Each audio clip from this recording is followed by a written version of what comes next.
Satu tindakan kecil di tengah hujan yang disangka tidak disengajakan telah mengubah haluan hidup seorang penghantar barang yang miskin secara tidak dijangka.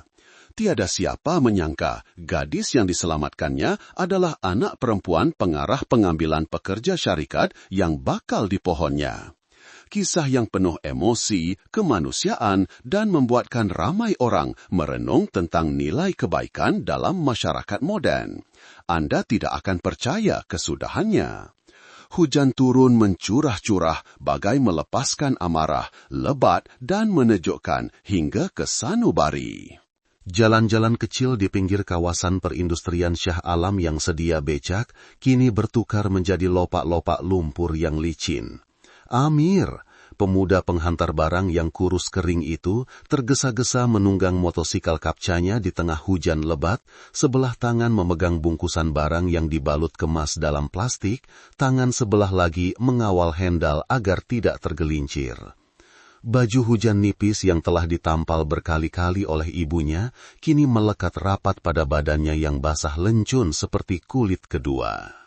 Di sebatang jalan sempit menuju ke Simpang 3, sebuah motosikal tiba-tiba terbabas lalu rebah. Bunyi hentaman kedengaran di celah-celah bunyi hujan. Amir terkejut dan membrek kecemasan. Motosikal itu terbaring di tepi jalan. Seorang gadis terbaring tidak bergerak.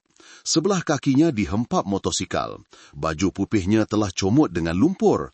Rambutnya yang panjang kusut masai. Wajahnya berkerut menahan sakit dan ketakutan. Cuba untuk bangun tetapi tidak berdaya. Tanpa berfikir panjang, Amir segera memberhentikan motosikalnya dan berlari ke arah gadis itu. Tiada orang lain di jalan itu yang berhenti. Hanya dia, si penghantar barang miskin yang sedang bergegas kerana satu pesanan yang hampir tamat masa. Dia melindungi gadis itu daripada hujan dengan baju hujannya yang usang, lalu melutut untuk memeriksa luka di lutut gadis itu yang sudah berdarah. Gadis itu masih terpinga-pinga, matanya memandang Amir dengan penuh keheranan. "Cik, okey tak? Ada cedera di kepala tak?" tanya Amir, suaranya penuh kerisauan. "Rasanya tak, kaki saya sangat sakit." Dia cuba bangun, wajahnya pucat lesi. Amir dengan berhati-hati membantunya duduk di tepi jalan, mengelak aliran air hujan yang deras. Dia tidak banyak bercakap, hanya mengeluarkan beg ubat kecil yang dibawanya dari dalam beg galas, mengeluarkan sekeping kain kasa dan sebotol cecair antiseptik murah. Dia mencuci luka itu, lalu membalutnya sementara. Gadis itu mengetap bibir, menahan sakit, tanpa sepatah pun rungutan. Hujan masih belum reda, seolah-olah langit turut menangis, meratapi sesuatu yang belum terjadi. Aisyah, gadis yang jatuh itu, tidak menyangka hanya kerana pertengkaran kecil dengan ibunya, dia akan mengalami kemalangan sebegini. Dia melarikan diri dalam keadaan marah. Dia berniat untuk pergi kemana sahaja, asalkan tidak mendengar ibunya mengungkit tentang permohonan kerja di syarikat. Dia letih, kecewa, dan kini basah kuyup serta kesakitan. Namun, dia menerima bantuan daripada seorang yang tidak dikenali, miskin tetapi penuh kehangatan. Lelaki itu tidak bertanya siapa dia, dari mana asalnya, dia tidak ingin tahu, tidak juga menghakimi, hanya diam-diam membantu, seolah-olah itu adalah perkara biasa. Setelah selesai membalut luka, Amir serba salah melihat jam tangannya. Masa penghantaran sudah terlewat. Di dalam poketnya, telepon bergetar tanpa henti. Dia menjawab panggilan. Dari hujung talian, suara makian kedengaran. "Hoi, kalau hantar barang macam ini baik berhenti kerja sajalah. Kau ingat pelanggan nak tunggu kau kah? Pesanan lewat lebih 15 minit kena denda, tahu tak? Kau ni ada otak ke tak?" Amir menundukkan kepala, menjauhkan telefon dari telinganya. Dia tidak berani menjawab, mukanya merah padam, suaranya perlahan. "Saya minta maaf, saya terjumpa kemalangan di jalan, ada orang cedera." "Orang kemalangan apa kena mengena dengan kau? Kau jaga diri kau sudahlah, pelanggan tengah tunggu, paham tak?" Panggilan dimatikan. Amir menggenggam erat teleponnya, mengeluh perlahan. Dia menunduk kepada Aisyah, matanya penuh rasa bersalah.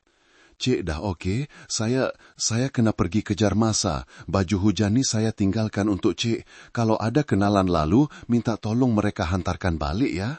Hati-hati ya. Aisyah tidak berkata apa-apa. Dia memandang lelaki itu dalam diam, matanya bergelora. Lelaki ini, orang yang langsung tidak dikenali, yang tidak punya apa-apa, sanggup mengorbankan periuk nasinya untuk membantunya. Tanpa sebarang keraguan, di tangannya, baju hujan usang itu masih terasa hangat dengan bahang tubuh lelaki itu.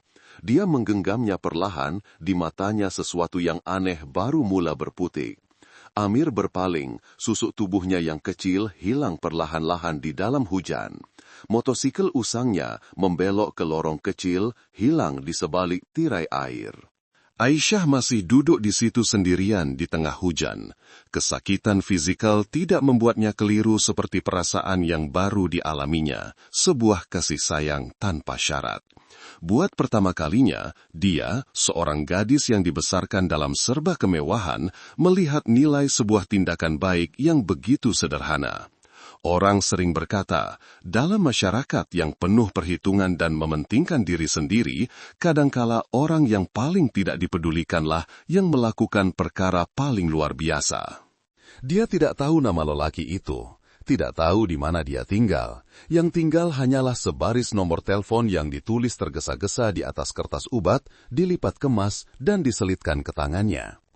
Angin sejuk membawa uap air yang menusuk tulang. Motorsikalnya masih terbaring di tepi jalan, tetapi di dalam hatinya terasa seperti baru saja menemui hadiah yang tidak ternilai.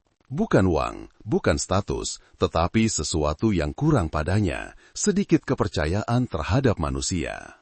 Satu luka, satu pandangan, sehelai baju hujan usang sudah cukup untuk seorang gadis kaya yang menyembunyikan identitasnya, duduk di tengah hujan merenung tentang erti kebaikan. Tiada siapa yang berhenti, tiada siapa yang memandangnya kecuali lelaki itu, dan dia tahu sejak saat itu kisah mereka telah bermula. Baju hujan usang yang basah lencun, berbau ubat murah dan peluh asing itu masih tersimpan kemas di dalam beg tangan Aisyah ketika dia melangkah pulang ke pintu pagar banglonya.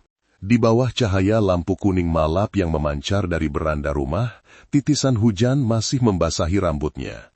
Matanya merah tetapi memancarkan kekeliruan yang belum reda. Banglo kecil di Damansara yang selalunya sunyi, kini terasa luar biasa dingin. Puan Halimah, ibunya, sedang berdiri di pintu utama dengan wajah yang tegas. Baru sekarang nak balik, hujan lebat macam tu pun kamu masih merayau. Dah besar panjang tak pandai jaga diri kah? Suara ibunya tidak kuat, tetapi cukup untuk membuat Aisyah terhenti seketika. Aisyah ada masalah sikit tadi, tak ada apa-apalah ibu, jawab Aisyah perlahan. Cuba menyembunyikan tangannya yang melecet dan kesakitan di kakinya. Puan Halimah tidak bertanya lanjut. Dia memang begitu, berprinsip, tegas, dan sentiasa meletakkan kedudukan keluarga di atas emosi pribadi. Aisyah faham akan hal itu, tetapi selepas hari ini dia berasa sangat sunyi.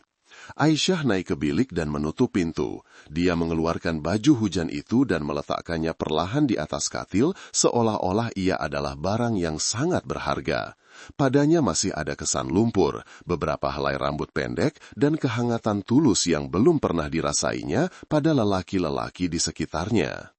Lelaki penghantar barang miskin hari ini, Amir, telah membuatkan hatinya yang selama ini dingin bergetar sedikit. Dia membuka komputer riba, mencari nombor telepon yang baru disimpannya tergesa-gesa di dalam telepon, hanya sempat menyimpan nama sebagai Abang Baju Hujan. Aisyah menaip setiap digit ke dalam ruangan carian di aplikasi media sosial, berharap sedikit tuah dapat membawanya lebih dekat kepada orang yang telah membantunya di tengah hujan itu. Tiada apa-apa selain beberapa akaun tanpa nama. Aisyah mencuba masuk ke dalam kumpulan komuniti kawasan berhampiran pusat penghantaran yang disebut lelaki itu semalam, lalu menghantar satu kiriman tanpa nama. Orang yang bantu saya di bawah hujan semalam di Simpang 4 Jalan 9. Kalau baca kiriman ni, tolong balas. Saya nak ucap terima kasih. Tidak sampai sejam kemudian, ada mesej dihantar ke email pribadinya yang sengaja tidak ditandatanganinya. Saya penghantar barang semalam. Tak ada apa-apalah, benda kecil je. Cik dah okey ke? Aisyah membaca berulang kali setiap perkataan, seolah-olah ia lebih hangat daripada teh yang dibancuh ibunya setiap pagi. Dia menaip balasan, "Terima kasih abang, sebab abanglah saya tak cedera parah. Abang okey ke? Semalam nampak abang kena marah dengan pelanggan." Pihak di sana membalas ringkas, "Saya okey, terima kasih sebab bertanya." Baris-baris mesej yang ringkas, tanpa hiasan, tanpa panjang lebar, tetapi membuatkannya lebih keliru daripada mana-mana pengakuan cinta sebelum ini. Dia tidak tahu mengapa dia begitu banyak memikirkan tentang lelaki itu. Mungkin sudah lama dia tidak merasakan sesuatu yang benar-benar tulen, sederhana, tetapi mendalam. Puan Halimah memanggilnya turun ke ruang makan hampir jam 9 malam. Nasi sudah sejuk, kuah sudah sejuk, tiada jemputan mesra. Makan malam antara dua beranak itu hanya diiringi bunyi sudu dan garpu berlaga, tiada gelak tawa. "Ibu dah putuskan, esok kamu akan uruskan sesi temu duga untuk pengambilan pelatih di cawangan pusat pengedaran dan pada masa yang sama, ibu nak kamu bantu semak senarai pekerja yang tak capai prestasi untuk dikurangkan." Aisyah mengangguk, walaupun tidak bersemangat, hatinya masih bercelaru dengan emosi yang belum jelas. Malam itu, Aisyah membuka senarai calon di sistem syarikat. Dia terkejut apabila melihat satu nama yang dikenali. Amir bin Abdullah memohon jawatan operasi di pusat pengedaran nomor 3. Profilnya menyatakan dengan jelas, pernah menjadi pemandu penghantaran, lulusan sijil kemahiran, pengalaman 2 tahun, tidak pernah melakukan kesalahan. Aisyah menahan nafas, menatal ke bawah ke bahagian gambar pengenalan. Sedikit kabur, tetapi wajah itu adalah orang yang sama, yang menunduk di bawah hujan, tangannya menggigil membalut lukanya. Tidak tahu sama ada terharu, terkejut atau gembira, Aisyah mengeluh perlahan, tangannya sedikit bergetar. Apa yang sedang berlaku nih? Dia bertanya kepada dirinya sendiri.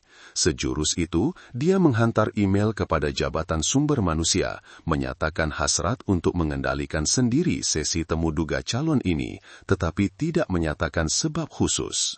Dia juga menekankan bahawa dia akan menemu duga sebagai wakil tanpa nama, tidak menggunakan nama sebenar agar lebih objektif.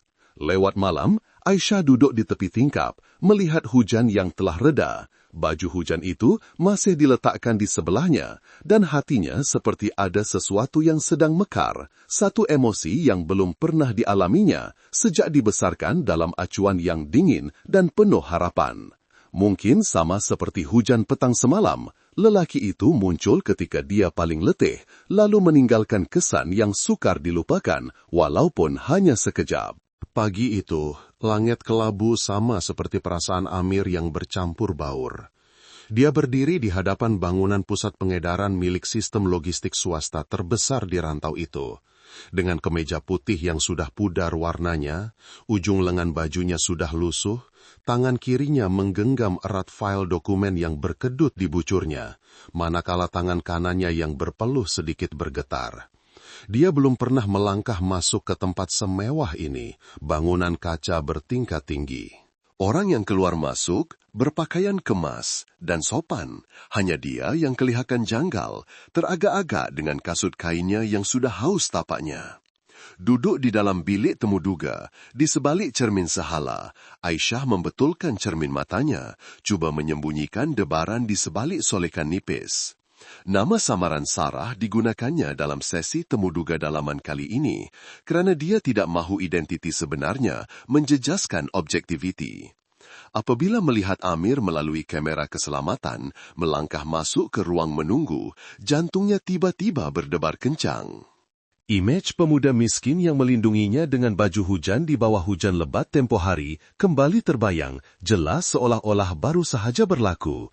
Pintu bilik terbuka, Amir melangkah masuk, menunduk hormat kepada semua orang. Matanya masih kelihatan jujur, sedikit gementar, tetapi tidak berundur. Aisyah duduk di tengah, menyembunyikan emosinya di sebalik pandangan profesional, tidak menunjukkan sebarang tanda kenal, walaupun di dalam hatinya sedang bergelora dengan beratus-ratus soalan dan perasaan aneh yang belum pernah dirasai terhadap sesiapa pun. "Encik Amir, boleh perkenalkan sedikit tentang diri Encik?" Seorang lelaki tua di sebelah Aisyah memulakan. Amir berdiri, tangannya diletakkan kemas di hadapan perut. Ya, nama saya Amir bin Abdullah, umur 27 tahun. Sekarang tinggal bersama ibu di rumah sewa dekat pasar. Ibu saya sakit terlantar, jadi saya bekerja sebagai penghantar barang bebas sambil menjaga ibu. Saya tak ada kelulusan tinggi, hanya habis tingkatan 5 lepas tu berhenti. Tapi saya sentiasa cuba bekerja dengan baik dan menepati masa. Aisyah perlahan-lahan mencatat di dalam file, jujur, tidak berselindung, tetapi matanya terhenti lebih lama pada bahagian ibu sakit terlantar. Dia membayangkan sebuah bilik sewa yang sempit dengan seorang anak lelaki yang diam-diam menghidangkan nasi untuk ibunya setiap hari, dan tanpa sedar menggenggam pen di tangannya. "Encik pernah bekerja sebagai penghantar barang kan?" tanya seorang lagi. "Ada situasi yang menyebabkan encik dapat maklum balas negatif dari pelanggan tak?" Amir mengangguk. "Ya, ada sekali saya dimarahi pelanggan sebab hantar barang lewat hampir setengah jam. Hari itu hujan lebat, saya nampak seorang gadis jatuh motosikal di tengah jalan, kakinya cedera. Saya tak sampai hati biarkan dia terbaring di situ, jadi saya berhenti, lindungi dia dengan baju hujan dan bawa dia ke tepi jalan untuk balut luka sikit sebelum sambung penghantaran." Aisyah sedikit tersentak. Cerita itu adalah tentangnya. Tetapi mendengar Amir menceritakannya semula dengan suara yang polos, tanpa sebarang hiasan atau rungutan, dia tiba-tiba terasa sebab. "Apa pendapat encik tentang kelewatan atas sebab itu?" Aisyah tiba-tiba bersuara, nadanya tenang dan sedikit dingin. "Kalau hari itu encik biarkan saja orang tu, encik dah hantar barang tepat pada masanya, dapat kekalkan penilaian yang baik, mungkin boleh dapat kenaikan gaji. Jadi, yang mana lebih penting?" Amir memandangnya lalu menunduk.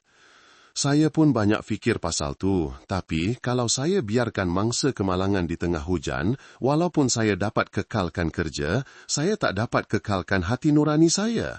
Pada saya, sebagai manusia, hati nurani kena kuat dulu." Bilik itu senyap seketika, malah penemu duga yang berpengalaman di sebelahnya turut mengangguk perlahan. Manakala Aisyah, tangannya masih memegang pen, tetapi tidak mampu menulis apa-apa, hatinya bergetar seperti loceng kecil ditiup angin.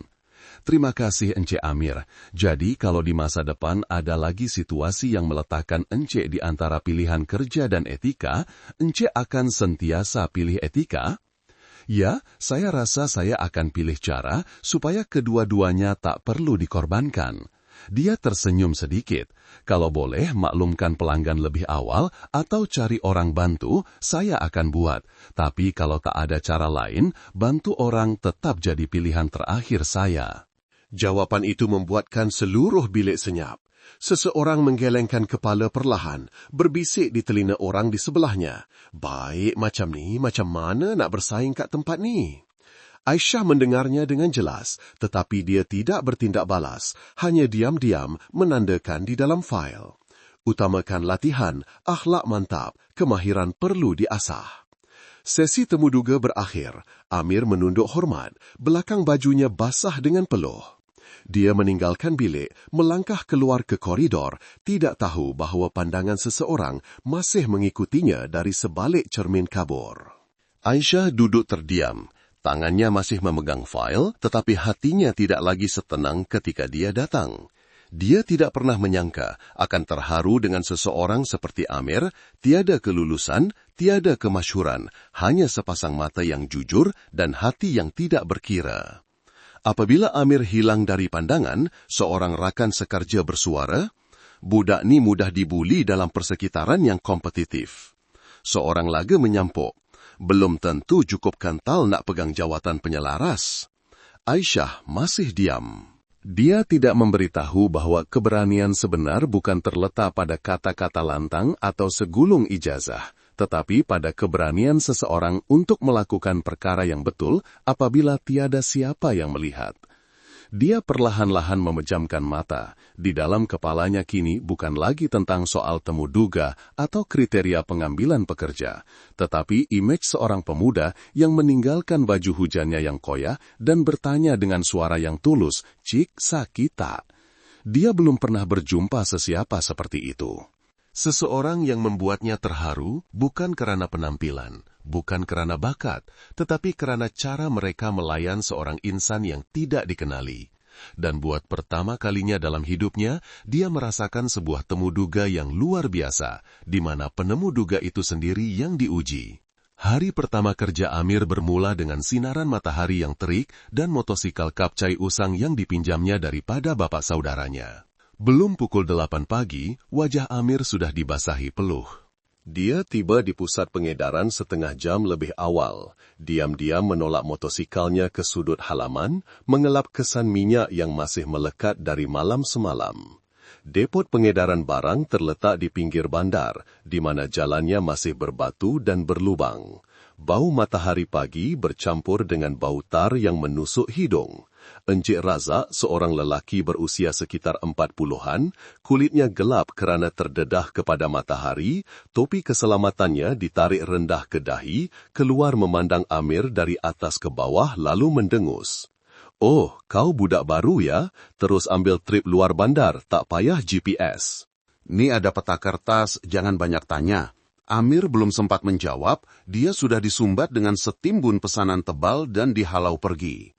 Pekerja-pekerja lama di belakang saling berpandangan, ada yang tersenyum sinis. Fikri, seorang pemuda yang rambutnya disapu gel, tersenyum mengejek. "Budak baru hantar keluar bandar, memang kenalah." Motosikelnya dimuatkan dengan kotak-kotak besar dan kecil, kelihatan seperti memikul seluruh dunia. Amir membongkok, mengikat tali dengan kemas. Seorang lelaki pertengahan umur yang berdiri berdekatan menggelengkan kepala. "Kalau tak pandai, boleh jatuh motor nih. Luar bandar tuh kami pun elak." Tetapi Amir tidak berkata apa-apa, hanya tersenyum sedikit lalu menolak motosikalnya meninggalkan depot.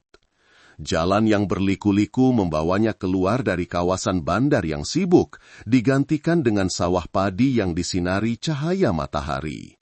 Semakin jauh dia pergi, jalan semakin sempit, rumah-rumah semakin jarang. Ada kalanya, Amir terpaksa berhenti untuk bertanya arah. Ada kalanya, peta kertasnya basah dek peluh, tulisannya kabur, sambil menunggang, sambil meneliti, sambil mengingati arahan penduduk tempatan. Amir tetap berusaha menyelesaikan setiap pesanan, satu demi satu, tanpa terlepas. Menjelang tengah hari, di bawah terik matahari yang membakar, Amir berhenti di lampu isyarat di sebuah simpang tiga dan ternampak seorang nenek tua sedang bersusah payah menolak troli barang melintas jalan. Tangannya terketar-ketar, kenderaan lalu lalang dengan laju. Amir melihat jam tangannya, tinggal 20 menit lagi untuk sampai ke destinasi terakhir. Jika lambat, pesanan akan dibatalkan. Tetapi nenek itu sedang terketar-ketar di tengah jalan di antara orang ramai yang tidak peduli. Dia segera memecut motosikalnya, berhenti di hadapan lalu lintas, dan berlari untuk memimpin nenek itu. "Hati-hati, Nek," kata Amir perlahan, tangannya memegang rangka troli untuk menolak nenek itu ke tepi jalan. Nenek itu menggigil. "Terima kasih, Nak. Kalau tak ada kamu, mungkin nenek dah mati tengah jalan." Dia tersenyum sedikit, mengangguk, lalu kembali ke motosikalnya, bergegas memecut. Tetapi apabila tiba di destinasi terakhir, pelanggan sudah pergi. Amir menelepon untuk meminta maaf. Pelanggan itu memarahinya. "Korang nih pandang rendah pada masa orang, hantar barang macam berjalan-jalan je ke?" Dia hanya mampu menunduk meminta maaf, peluh di belakangnya membasahi bajunya. Petang itu di gudang, suasana panas membuatkan semua orang mudah marah. Encik Razak memegang laporan pesanan yang lewat, mukanya masam. "Baru hari pertama dah cemarkan reputasi. Kau ingat sini tempat sedekah ke?" Dia menjerit tepat di hadapan muka Amir, di hadapan hampir 10 orang. Satu tamparan dengan kata-kata, satu pandangan hina. Amir menunduk, tidak menjelaskan, tidak membela diri. Semua orang menunggu dia membantah, tetapi dia hanya berkata perlahan, "Saya salah sebab lewat, saya terima." Fikri yang berdiri di belakangnya menyindir. Jadi orang baik nanti tak ada kerja kawan. Beberapa rakan sekerja tersenyum sinis, beberapa orang berpaling tidak mau terlibat. Hanya Amir yang tetap berdiri tegak, diam seperti sebatang pokok di tengah angin kencang. Di belakang gudang, terdapat sebuah bilik kecil di mana unit pemantauan dalaman meletakkan mesin pemeriksaan. Aisyah secara kebetulan ditugaskan untuk memantau prestasi pekerja baru. Duduk di situ sejak petang, dia melihat keseluruhan situasi melalui skrin, melihat Amir dimarahi, melihat cara dia menunduk tanpa merungut. Entah kenapa hatinya terasa berat. Pada saat itu, Aisyah tidak lagi melihat seorang penghantar barang yang miskin, tetapi seorang insan yang baik hati sedang ditindas. Malam itu, di dalam bilik kerjanya, Aisyah membuka fail Amir sekali lagi. Setiap baris tulisan seolah-olah menceritakan perwatakannya yang jujur, tidak menonjol tetapi sangat tulen. Jarinya meluncur perlahan pada baris, sebab berhenti kerja di tempat lama, menjaga ibu sakit, tidak ada masa untuk kerja lebih masa. Satu sebab yang mudah, tetapi berapa ramai orang hari ini yang sanggup mengorbankan kemajuan kerjaya demi keluarga. Aisyah menutup fail, matanya memandang ke ruang kosong. Satu perasaan yang sangat aneh, bukan kasihan, bukan juga kagum. Cuma dia tahu, dalam dunia di mana orang berebut-rebut setiap ringgit, ada seorang yang sanggup kehilangan pekerjaan hanya kerana mau memimpin seorang nenek tua melintas jalan. Dan entah kenapa, dia merasakan dirinya sendiri yang perlu belajar semula erti menjadi manusia. Di dalam bilik kecil, lampu kuning memancarkan bayang di dinding. Amir duduk diam di sisi ibunya, melipat baju lama yang dipakainya pagi tadi. Baju itu masih basah dengan peluh. Dia tidak mengeluh, tidak menceritakan hal dimarahi, hanya mengurut kaki ibunya dan bertanya perlahan, "Hari ini mak makan sedap tak?" Ibunya tersenyum, mengusap rambutnya, suaranya bergetar. "Anak mak ni baik sangat, siapa yang sanggup marah kamu?" Dia hanya menggelengkan kepala dan tersenyum, sebab Amir buat kerja lambat. "Mak, tapi Amir dah belajar jalan baru, esok boleh hantar lebih cepat." Di luar, angin mula bertiup, seolah-olah memberi isyarat bahawa hari-hari mendatang akan penuh dengan cabaran, tetapi juga tidak kekurangan harapan. Sejak hari Amir dimarahi di tengah gudang, kabar angin mula tersebar luas. Tiada siapa yang bercakap secara berdepan, tetapi sindiran dan pandangan sinis semakin menjadi-jadi. Amir tetap diam-diam bekerja, menerima apa sahaja laluan yang diberikan tanpa mengaluh sedikit pun. Dia tidak tahu bahawa sepasang mata sedang memerhatikannya dari sebalik skrin komputer di pejabat tingkat 3, mata Aisyah. Di depot pengedaran, setiap kali waktu makan tengah hari, Amir akan bergegas makan nasi bungkus di sebelah gudang, hanya dengan beberapa ketol daging masak kicap dan semangkuk sup sayur. Amir tidak merungut, tidak mengeluh lapar, hanya menunduk diam. Kadang-kadang, beberapa orang yang lalu lalang sengaja berkata, "Makan macam tu pun nak kerja susah-susah buat apa?" Lalu ketawa sinis dan berlalu pergi. Orang yang paling kerap berbuat demikian, tidak lain tidak bukan adalah Fikri, rakan sekerja yang petah bercakap dan berpakaian sega, yang pernah coba mendekati Aisyah tetapi ditolak secara baik, kini membenci Amir tanpa berselindung. Pada suatu tengah hari, di bawah terik matahari yang membahang, ketika semua orang sedang berehat, Fikri berpura-pura tersepak kotak barang milik Amir, lalu menjatuhkan semua barang di dalamnya. Tidak berhenti di situ, dia berpura-pura menjerit, maaf ya, orang hantar barang ni memang suka letak barang merata-rata kak laluan." Gelak tawa kedengaran, tetapi tiada siapa yang tampil membela. Amir hanya perlahan-lahan menunduk, mengutip setiap barang, mengelap habuk dan menyusunnya semula. Dia tidak menjawab, tidak marah, diam seperti batu. Tepat pada masanya, Pak Cik Kasim, seorang pekerja tua yang sudah lama bekerja di gudang itu, lalu dan melihat kejadian itu sambil menggelengkan kepala. Dia tidak berkata apa-apa pada waktu itu, tetapi apabila dia berpaling, ada yang mendengarnya berbisik kepada rakan sekerja lain. Budak ni miskin, tapi lebih beradab daripada ramai budak-budak sombong tu. Di tingkat atas, Aisyah ketika itu sedang memantau sistem kamera untuk memeriksa proses pengedaran dan secara tidak sengaja menyaksikan segalanya. Dia sudah cukup mendengar untuk memahami sifat sebenar Amir, tiada sepatah rungutan, tiada riak marah. Hati Aisyah terasa berat. Kadang-kadang perkara-perkara kecil inilah yang membuatkan orang berpikir paling banyak. Petang itu, Aisyah sengaja memanggil Amir ke bilik operasi. Dia berpura-pura perlu memeriksa proses penghantaran, menggunakan alasan untuk memeriksa maklum balas pelanggan untuk memanggilnya. Amir dengan teragak-agak mengetuk pintu, tangannya masih sedikit kotor dengan minyak enjin. Aisyah memalingkan mukanya keluar tingkap untuk menyembunyikan pandangan keliru. "Ya, Puan, panggil saya?" "Ya, duduklah. Saya nak periksa beberapa maklum balas pelanggan. Awak ada nampak mana-mana pesanan yang lewat?" Amir dengan jujur menjawab, "Ya, semalam saya ada lewat satu pesanan. Sebab masa tu ada seorang nenek berdiri tengah jalan. Saya kena turun pimpin dia, takut kena langgar. Saya minta maaf kalau ia menjejaskan pihak kita." Aisyah memandangnya dan bertanya, "Awak tahu tak, awak sedang diberi kerja yang lebih berat? Tahu tak, orang sedang bercakap apa pasal awak?" Amir hanya tersenyum sedikit, matanya sedih tetapi tenang.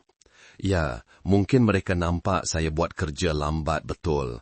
Saya pun tak sepandai abang-abang dan kakak-kakak yang lain." Duduk berhadapan dengannya, Aisyah tiba-tiba terasa sebab. Lelaki ini tidak merungut, tidak menyalahkan sesiapa, tidak menggunakan masa lalunya sebagai alasan. Sebaliknya, menerima tanggungjawab dan terus melangkah ke hadapan.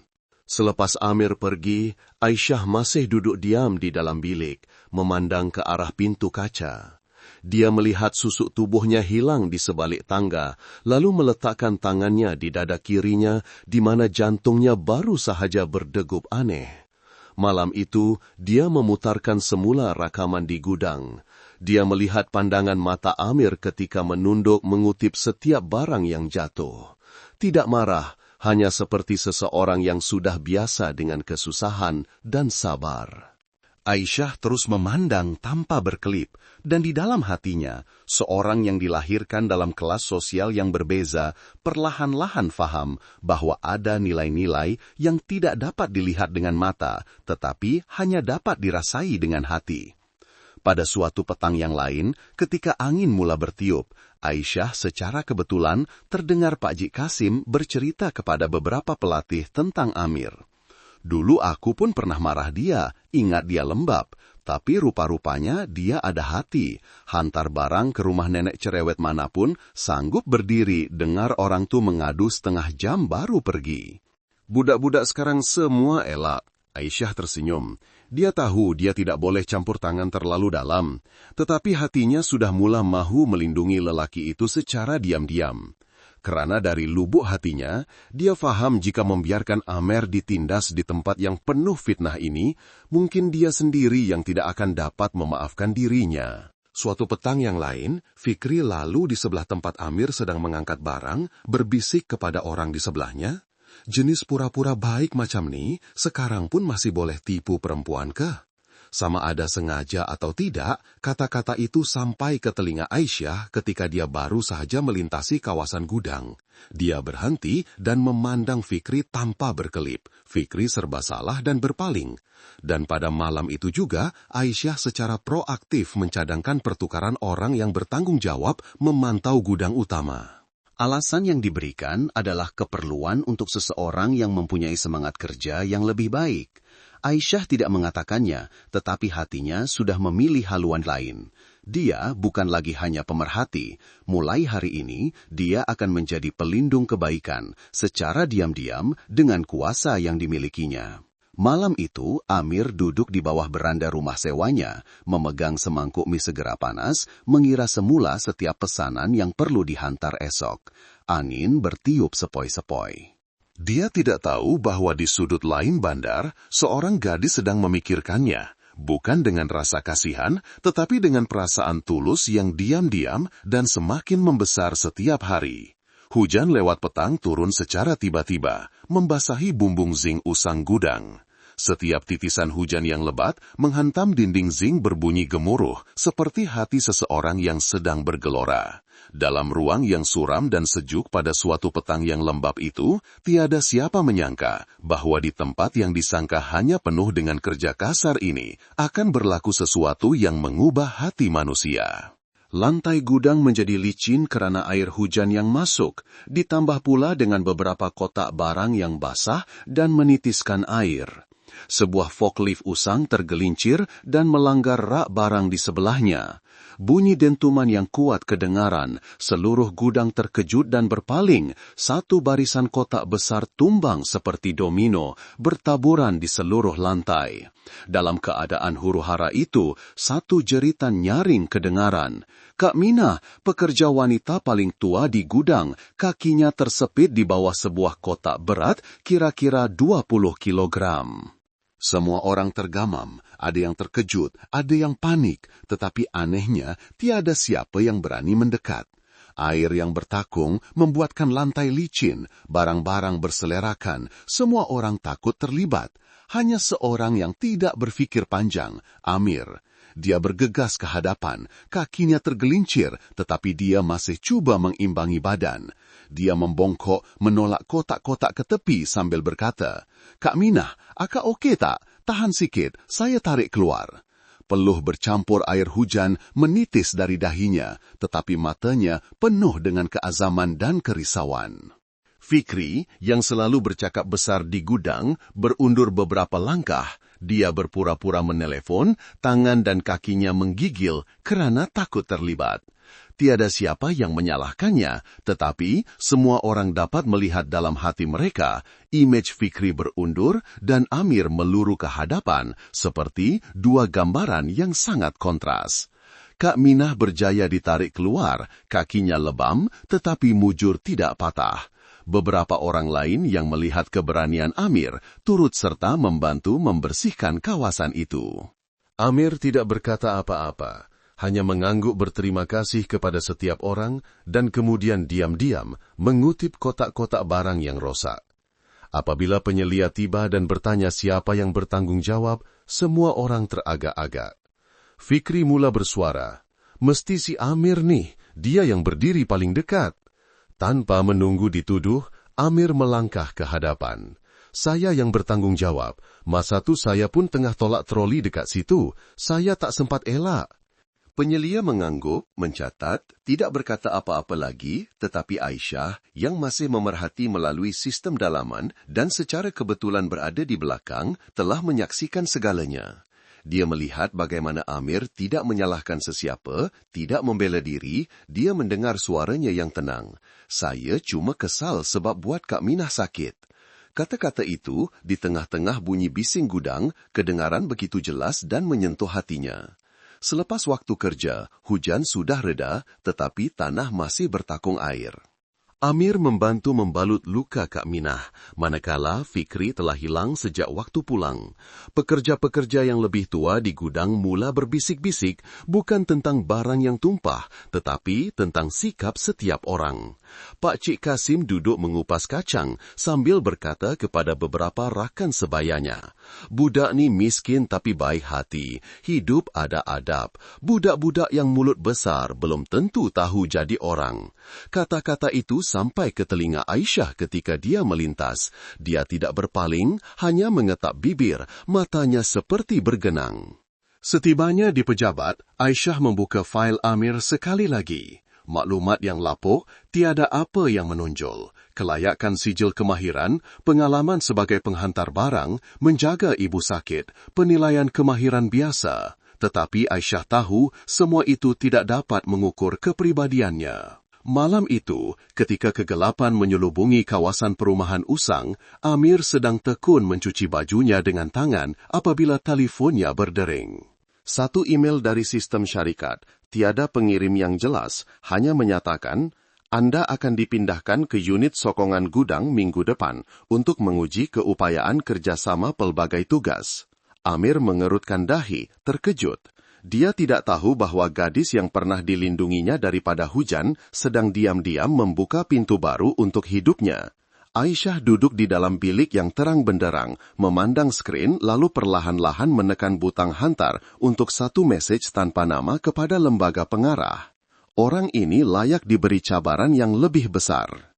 Seseorang seperti ini, jika dilatih dengan baik, akan mengubah seluruh pasukan. Dia bersandar di kerusi, matanya memandang keluar ke langit malam. Hatinya penuh dengan perasaan bercampur baur. Esok akan menjadi hari yang baru, tetapi hatinya sudah berbeda. Sesuatu di dalam dirinya tidak lagi diam. Mungkin rasa ingin tahu, mungkin juga rasa kagum. Tetapi yang paling penting, ia adalah pandangan tulus untuk seseorang yang dahulunya dianggapnya kecil, tetapi kini bersinar dengan caranya yang tersendiri.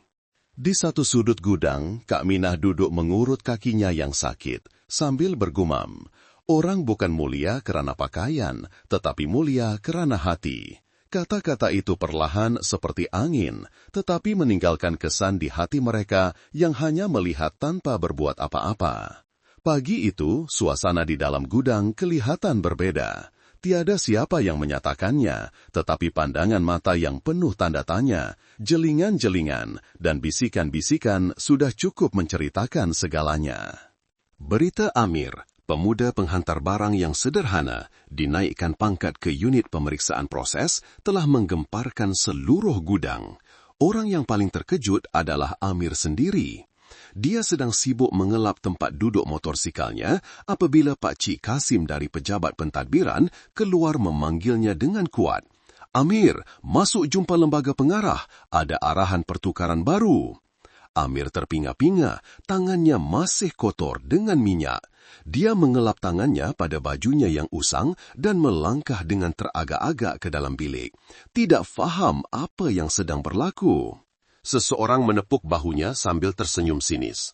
"Mungkin kena buang kerja terus. Kau buat kerja lembab, kena pecat pun patut."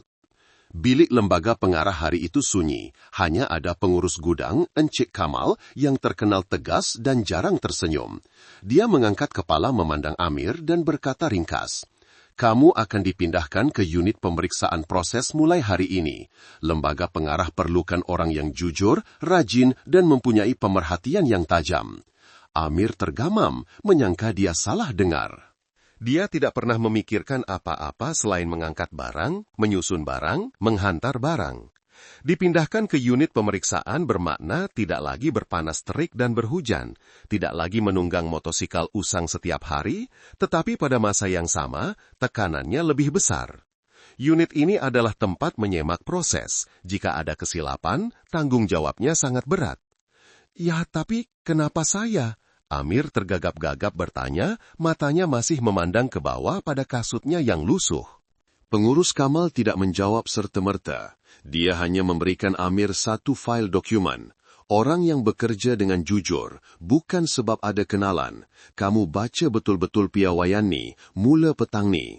Amir menunduk hormat dan berundur. Hatinya masih belum dapat memproses perasaannya. Di halaman gudang, matahari sudah mula meninggi, memancarkan sinaran panjang di atas lantai simen yang sejuk. Berita Amir dinaikkan pangkat tersebar pantas seperti angin. Tidak lama kemudian, sampai ke telinga setiap orang di gudang. Ada yang mencebik, ada yang terkejut, segelintir mengangguk penuh makna. Dan semestinya tidak ketinggalan seorang yang iri hati, Fikri. Fikri bersandar pada rak penyimpanan kota, tangannya membelek-belek buku syif, matanya mengecil seolah-olah sedang meneliti sesuatu. Dia berkata kepada orang di sebelahnya, cukup kuat untuk didengari Amir, "Mesti ada orang dalam tolong dia ni. Kalau tidak, macam mana budak muka bodoh macam tu boleh naik cepat?" Orang itu tersenyum kelat, tidak berani menjauh. Semua orang tahu Fikri pandai bercakap, tetapi hatinya tidak lurus. Dia pernah cuba mendekati Puan Aisyah, penolong pengurus, tetapi ditolak dengan baik. Sejak itu, dia semakin iri hati, terutama kepada sesiapa yang mendapat lebih perhatian daripadanya. Aisyah ketika itu sedang duduk di bilik operasi. Matanya tertumpu pada skrin kamera yang merekam aktiviti di gudang. Walaupun tidak berkata apa-apa, dia tahu dengan jelas setiap perkataan, setiap pandangan, setiap bisikan tentang Amir. Dia memilih untuk tidak campur tangan. Jika dia campur tangan, segalanya akan kehilangan nilai sebenar. Dia mau membiarkan tindakan Amir sendiri menjadi jawaban terbaik. Petang itu, Amir secara rasmi memulakan tugas barunya.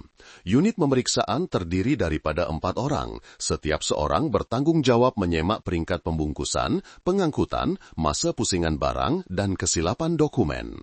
Kerja ini memerlukan ketelitian dan keupayaan untuk mengesan kelemahan, sesuatu yang sering dihadapi oleh mereka yang biasa dengan kerja fisikal. Namun, bertentangan dengan jangkauan ramai orang, Amir cepat menyesuaikan diri. Dia memang jujur tetapi sangat teliti. Hanya pada hari pertama, dia telah mengesan kesilapan alamat pada jadual laluan penghantaran ke sebuah kawasan perumahan baru, menyebabkan ramai pekerja tersilap jalan dan berpusing-pusing tanpa sebab. Apabila dia melaporkannya, ketua unit menyangka dia silap, tetapi setelah diperiksa, ternyata kemas kini baru belum dimasukkan ke dalam sistem, menyebabkan penghantaran setiap hari lewat hampir sejam di laluan itu. Encik Kamal setelah mendengarnya hanya mengangguk, tetapi laporan itu dihantar terus ke lembaga pengarah. Amir tidak tahu bahwa Aisyah dalam peranannya sebagai penyelia projek telah menerima laporan ini. Dia membacanya berulang kali, matanya tidak dapat menyembunyikan rasa kagum. Malam itu di gudang, masih ada beberapa orang yang bekerja shift lewat. Amir duduk di meja inventori masih dengan seragam lamanya, tetapi wajahnya kelihatan ceria dengan cara yang aneh. Rakan-rakan sekerja yang pernah memandangnya rendah mula memandangnya dengan pandangan yang berbeza. Seseorang memberikannya segelas teh ais, berbisik, "Nanti bila ada masa, ajarlah aku cara bahagikan laluan tuya." Pak Cik Kasim, orang paling tua di gudang, lalu dan menepuk bahu Amir, tidak berkata apa-apa, hanya mengangguk. Anggukan itu sudah cukup untuk menghangatkan hati pemuda itu. Namun, di sudut lain, Fikri masih belum berputus asa. Dia mengeluarkan teleponnya dan menghantar mesej kepada seseorang. "Aku tak percaya dia bersih macam tu. Mesti ada sesuatu yang tak kena. Aku akan bongkarkan." Pagi esoknya, satu email dihantar dari alamat tanpa nama dari pejabat pengurus kepada seluruh lembaga pengarah. Pemeriksa proses Amir bin Abdullah mempunyai tindak balas yang pantas. Keupayaan berfikir laluan yang logik dicadangkan untuk dipertimbangkan dalam senarai percubaan kumpulan simpanan penambahbaikan. Amir tidak tahu siapa pengirimnya. Dia juga tidak begitu peduli. Baginya, melakukan kerja dengan baik adalah untuk menggembirakan ibunya, untuk mendapatkan lebih banyak wang ubat, untuk pulang ke kampung pada hujung minggu, membeli sebungkus susu dan seguni beras untuk ibunya. Tetapi bagi wanita yang sedang duduk di hadapan skrin komputer itu, Aisyah, setiap tindakan kecil Amir seperti riak di permukaan tasik yang tenang. Setiap hari berlalu, dia semakin merasakan tidak boleh lagi berdiam diri. Aisyah berbisik dalam hati, ada orang yang hanya perlu hidup dengan baik, sudah cukup untuk membuat orang lain mengubah pandangan mereka tentang kehidupan. Baru sahaja angin bertiup, hujan luar musim turun membasahi jalan menuju ke gudang, menjadikannya licin dan sejuk. Amir berdiri di sudut gudang, sibuk mengikat beberapa bungkusan barang dengan tali lama. Peluh bercampur hujan membasahi belakang bajunya. Matanya masih bersinar, tetapi dalam sinaran itu kini tersembunyi sedikit kewaspadaan. Tanda pertama bahwa dia telah merasakan perubahan dalam sikap orang di sekelilingnya. Selepas dipindahkan ke unit pemeriksaan proses, Amir menyangka dia sudah mula diterima. Tetapi, dia tidak tahu bahwa kejujuran dan pemikiran logiknya semasa pemeriksaan inventori tempo hari telah membuatkan sesetengah orang berasa tidak selesa. Fikri, yang pernah berbisik di belakangnya, kini tidak lagi menyembunyikan rasa irinya. Dia mula menyebarkan kata-kata jahat kepada rakan sekerja. budak ni mesti ada orang dalam tolong. Kalau tak, macam mana muka bodoh macam tu boleh naik cepat? Penyelia, Encik Razak, juga mula mengubah cara layanannya. Bukan lagi dengan hardikan terbuka seperti dahulu, dia menjadi lebih pendiam. Tetapi cara pembahagian tugasnya lebih bertujuan, memberikan Amir bahagian yang sukar, diselangi dengan sindiran seperti, "Mesti kau boleh buatkan orang hebat." Suatu pagi, kabar angin di gudang meletus seperti bom. Seutas jam tangan mahal milik seorang penyelia hilang dari bilik bertugas. Seluruh gudang heboh, banyak mata tertumpu kepada Amir. Dia tidak faham apa yang sedang berlaku, hanya mendengar orang bercakap tentang pemeriksaan mengejut. Apabila diminta membuka beg pribadinya, jantung Amir seakan berhenti berdegup seketika. Jam tangan itu terletak kemas di sudut begnya. Dia terdiam, jantungnya berdegup kencang, semua mata tertumpu kepadanya, penuh syakwasangka, dingin dan acuh tak acuh. Fikri berdiri di belakangnya dengan senyuman sinis, manakala Encik Razak kelihatan serius memberi isyarat agar Amir dibawa ke pejabat lembaga pengarah. Di tingkat atas, Aisyah sedang menyimak laporan berkala apabila menerima berita itu. Dia tidak menyangka akan melihat nama Amir dalam senarai penggantungan sementara untuk siasatan. Aisyah masih ingat pandangan mata Amir yang penuh belas kasihan di bawah hujan hari itu. Ingat juga bagaimana dia menunduk mengutip setiap bungkusan yang jatuh tanpa mengeluh. Aisyah mahu campur tangan serta-merta, tetapi dia tahu jika dia terlibat, semua usaha Amir mungkin disalahartikan sebagai mendapat perlindungan. Pejabat pemantauan mengadakan mesyuarat tergempar. Semua kamera di gudang diputar semula, tetapi rakaman pada waktu itu kabur. Sebahagiannya terhalang oleh pantulan cahaya. Tiada siapa dapat melihat dengan jelas siapa yang meletakkan jam tangan itu ke dalam beg. Hanya imej samar-samar seseorang melintas, tetapi sudutnya terlalu sengit untuk dikenal pasti. Amir duduk diam, tidak membantah, tidak melawan. Dia hanya mengulang-ulang, "Saya tidak buat perkara itu." Gantung kerja 3 hari, itu adalah keputusan akhir lembaga pengarah.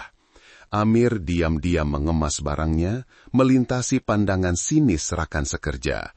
Di antaranya ada juga rasa simpati dan pandangan hina. Pak Cik Kasim, pekerja paling tua di gudang, mendekati dan menepuk bahunya perlahan. "Kalau orang lain tak percaya, Pak Cik percaya. Budak macam kau takkan buat macam tu." Malam itu, Aisyah tidak tidur. Dia pulang ke rumah, duduk berjam-jam di hadapan komputer, mencari semua rakaman kamera lama. Dia teringat pernah melihat Fikri berkeliaran berhampiran kawasan penyimpanan barang. Dia memutar ulang rakaman berpuluh-puluh kali, matanya penat. Sehingga dia berhenti pada satu saat yang kabur. Fikri memegang sesuatu seperti beg, menunduk dekat dengan tempat Amir biasa meletakkan begnya, lalu berjalan pergi dengan pantas. Walaupun wajahnya tidak jelas, gerak-gerinya sangat mencurigakan. Pagi esoknya, Aisyah mencetak bahagian itu dan menghantarnya kepada unit IT untuk analisis lanjut. Dia tidak boleh duduk diam lagi, tetapi yang lebih menyentuh hatinya adalah dalam tempoh 3 hari digantung kerja, Amir masih kembali ke gudang, bukan untuk bekerja, tetapi untuk menziarahi Kak Minah yang cedera. Dia membawa sebungkus bubur panas, berdiri menunggu di bawah hujan sehingga wanita itu keluar.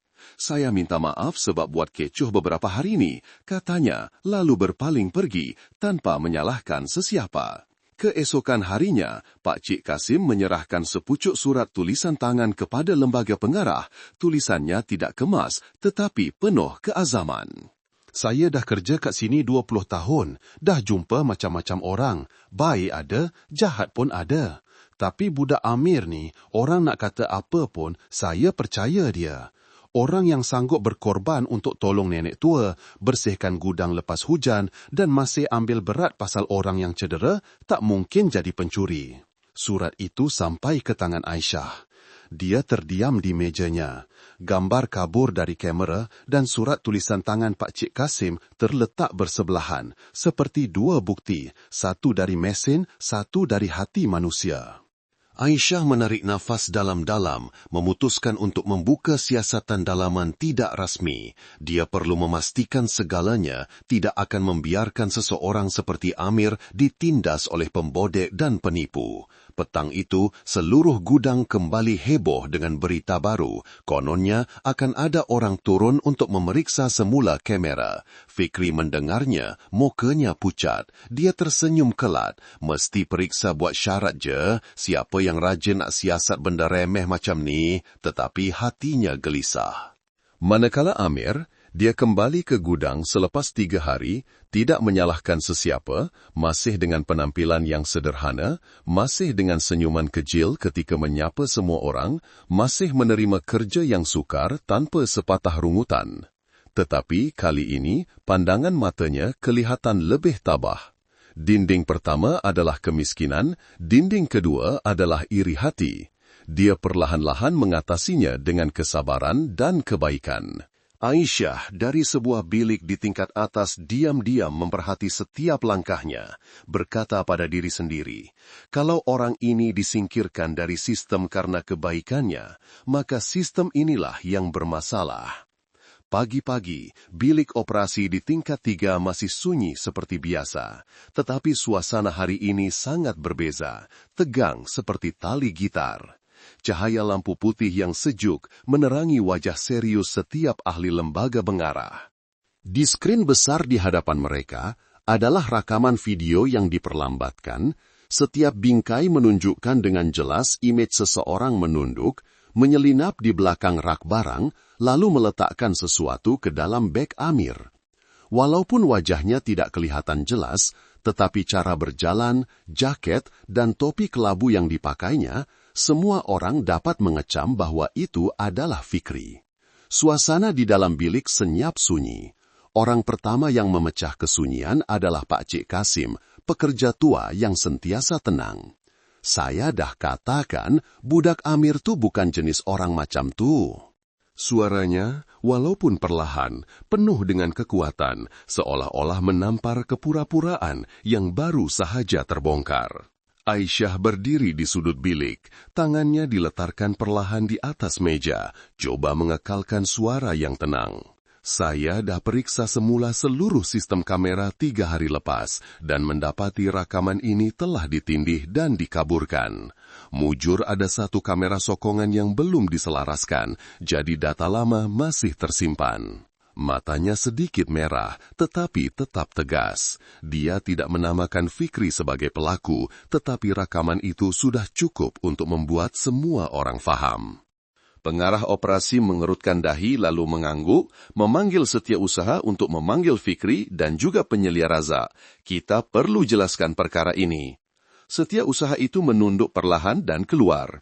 Suasana di dalam bilik masih senyap sehinggakan bunyi kipas di siling boleh didengari. Tidak lama kemudian, Fikri dan Razak dipanggil masuk. Apabila video itu ditayangkan di hadapan mereka, Razak berdiri diam tidak berkata apa-apa. Manakala Fikri, mukanya pucat lesi, tangannya menggenggam erat hujung bajunya. Dia tergagap-gagap. Saya cuma bergurau sikit, tak sangka jadi macam ni. Seorang ahli lembaga pengarah menepuk meja. Bergurau sampai tuduh orang mencuri. Awak tahu tak berapa ramai orang dah hilang kerja sebab gurauan macam ni? Tiada siapa yang membelanya. Dia menunduk, tidak berani memandang sesiapa. Pengurus gudang berpaling kepada Aisyah. Cik Aisyah, cik yang laporkan perkara ini dulu. Apa cadangan cik? Aisyah menarik nafas dalam-dalam. Saya tidak minta siapa-siapa dihukum. Itu hak lembaga pengarah. Tapi saya harap nama baik Encik Amir dipulihkan. Dan jika boleh, berikan dia peluang di posisi yang lebih setimpal. Sekurang-kurangnya, tidak lagi diberi kerja-kerja seperti hukuman. Tiada siapa yang membantah. Selepas musyawarah ringkas itu, Fikri dipindahkan ke bagian lain selama 3 bulan untuk pemerhatian. Manakala Amir, dia dipulihkan jawatannya pada hari yang sama dan malah dimaklumkan untuk menjalani tempoh percobaan bagi jawatan penolong penyelaras gudang. Itu adalah satu langkah besar, bukan hanya karena jawatan, tetapi karena ia menunjukkan pihak pengurusan telah melihat nilai sebenar dirinya. Petang itu, Amir kembali ke gudang. Semua orang memandangnya dengan pandangan yang berbeza. Ada yang tersenyum kelat menyapa, ada yang mengelak. Hanya Pak Cik Kasim yang datang menepuk bahunya. Tersenyum mesra. Nampak tak, Tuhan masih sayangkan orang yang jujur. Kadang-kadang kita rasa macam dah terhumban ke tebing. Rupa-rupanya dah dekat dengan pelabuhan. Amir hanya tersenyum sedikit, masih merendah diri seperti biasa. Saya tak salahkan sesiapa. Mungkin kejadian tu pun bantu saya lebih faham tentang hati manusia. Waktu rehat, Amir diam-diam pergi ke kawasan penyelarasan di mana dia akan memulakan tempoh percobaannya. Bilik kecil itu kemas, dengan tingkap yang menghadap ke halaman gudang yang disinari cahaya matahari petang. Dia berdiri terdiam seketika, lalu menunduk berterima kasih kepada penyelia yang baru saja memberinya tunjuk ajar. Di tingkat lain, Aisyah masih memerhatikannya melalui sistem dalaman. Dia tidak berkata apa-apa, hanya diam, ada sedikit kelegaan, sedikit kebahagiaan senyap menyelinap ke dalam hatinya. Dia telah melakukan apa yang perlu dilakukannya, bukan sebagai seorang pengurus, tetapi sebagai seorang insan yang menghargai kebaikan. Di atas mejanya, surat tulisan tangan Pak Cik Kasim masih di situ. Setiap kali membacanya semula, Aisyah terharu. Budak tu tak mungkin mencuri, satu ayat sahaja, tetapi mengandungi kepercayaan yang paling tulus, sesuatu yang hari ini mudah diperdagangkan demi kepentingan kecil. Lewat petang, apabila Amir meninggalkan gudang, dia secara kebetulan lalu di taman kecil di belakang. Aisyah juga sedang berdiri di situ, membelakangi dan memandang matahari terbenam yang jatuh perlahan di sebalik barisan pokok. Amir teragak-agak lalu menunduk hormat. "Selamat petang, Puan, Cik." Aisyah berpaling, mengangguk tanpa berkata apa-apa. Pandangannya melembut, seolah-olah telah melepaskan beban yang berat selama beberapa hari ini. Amir berjalan pergi. Penampilannya masih sederhana, tetapi di dalam hatinya sesuatu telah berubah. Bukan keyakinan diri, tetapi kepercayaan. Kepercayaan bahwa kebaikan tidak selalunya diterima serta-merta, tetapi akan ada yang melihat, akan ada yang paham. Dan kadang-kadang, kebaikan itu jugalah cahaya yang menyingkap tirai kepalsuan. Pak Cik Kasim duduk di bawah beranda, mengusap janggutnya sambil tersenyum, seolah-olah berkata pada dirinya sendiri, "Dalam hidup ni, kalau terlalu baik pun orang benci, mujurlah masih ada orang yang pandai menilai." Amir duduk di tepi tingkap kecil bilik penyelarasan. Cahaya matahari petang menyelinap melalui jeriji besi, menerangi tepi meja kayu yang sudah usang. Angin bertiup perlahan, membawa sedikit bau hapak dari gudang bercampur dengan haruman matahari petang. Dia baru sahaja dipindahkan ke jawatan penolong penyelaras, tetapi masih mengekalkan sifat pemalu dan rendah dirinya yang biasa. Jawatan baru tidak membuatnya lupa akan saat-saat menghantar barang di bawah hujan lebat, baju basah, selipar penuh lumpur. Cuma pandangan orang terhadapnya kini sudah berbeza. Sementara rakan sekerja lain masih ragu-ragu tentang adanya orang dalam yang membantunya, Amir tetap bekerja dalam diam, fokus seperti biasa. Sikap diam dan sabarnya itulah yang membuatkan orang lain menghormatinya. Aisyah, orang di sebalik semua keputusan penting, duduk di pejabatnya tidak jauh dari situ, berkali-kali memperhatikannya secara diam-diam melalui tingkap kaca. Dia tidak lagi dapat menyembunyikan perhatiannya yang semakin besar, tetapi masih menjaga jarak. Mungkin karena dia belum menemui cara untuk mendekatinya tanpa membuatkan Amir takut atau curiga. Suatu hari, di tengah-tengah musyawarat pasukan pengedaran, Amir dengan berani mencadangkan perubahan pada peta laluan penghantaran untuk mengoptimumkan penggunaan minyak dan massa. Dengan menyusun semula jadwal mengikut klaster geografi dan bukannya kod pesanan, dia menunjukkan bahawa sekurang-kurangnya 15% kos pengangkutan dapat dijimatkan setiap bulan. Seluruh bilik musyawarat senyap seketika. Seorang penghantar barang memberikan idea seperti seorang pakar strategi. Ada yang menggelengkan kepala kerana tidak percaya, tetapi Aisyah sebagai wakil unit pemantauan meminta agar model itu diuji selama seminggu. Hasilnya melebihi jangkauan, kadar penghantaran tepat pada masanya meningkat, kos berkurangan, dan pelanggan lebih berpuas hati. Aisyah melaporkannya kepada pihak atasan tanpa menyebut siapa yang mencadangkannya, dan Amir juga tidak mengharapkan namanya disebut. Petang itu, di kantin kecil di belakang gudang, Amir duduk makan bersama Pak Cik Kasim, lelaki tua yang rambutnya sudah beruban, tetapi tangannya masih cekap bekerja. Hidangan mereka sederhana, ikan masak kicap, sayur rebus, semangkuk sambal belacan, dan nasi panas. Rasanya yang sederhana sama seperti hati orang-orang yang telah lama berkhidmat di gudang ini. Pak Cik Kasim memandang Amir sambil mengunyah. Dia bertanya, "Pak Cik, tengok kau ni bijak. Dulu belajar apa?" Amir teragak-agak lalu menunduk menyuap nasi. "Dulu di UTM, tapi berhenti tahun 3, sebab masa tu ayah meninggal, rumah terbakar, saya terpaksa kerja untuk jaga mak." Pak Cik Kasim terhenti seketika, lalu mengangguk perlahan. "Patutlah, aku ingat kau habis sekolah menengah je. Tengok cara kau kerja pun dah tahu, bukan calang-calang orang." Perbualan itu sampai ke telinga Aisyah. Dia secara kebetulan lalu dan terdengar bahagian akhir perbualan itu. Malam itu, Aisyah membuka fail pekerja Amir. Namanya menonjol di antara senarai mereka yang tidak mempunyai kelulusan tinggi. Maklumat bekas pelajar Universiti Teknologi Malaysia (UTM) dalam bidang kejuruteraan sistem industri berhenti kerana masalah keluarga. Dia merenung tulisan itu lama. Seseorang yang pernah menjadi pelajar cemerlang, kini sanggup bekerja di gudang, menghantar barang, melakukan kerja berat, tetapi tidak menyalahkan takdir, tidak mengeluh. Sebaliknya, dia berusaha membuktikan dirinya dengan kebolehan sebenar.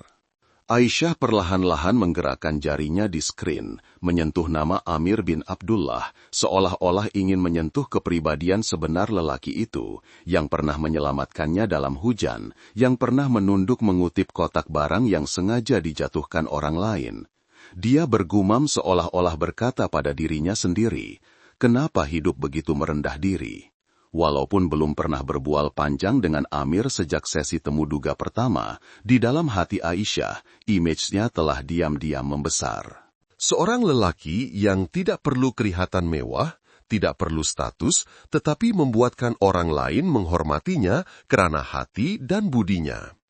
Keesokan harinya, Amir dipanggil untuk membentangkan semula rancangan pengoptimaman proses di hadapan pasukan penyelaras.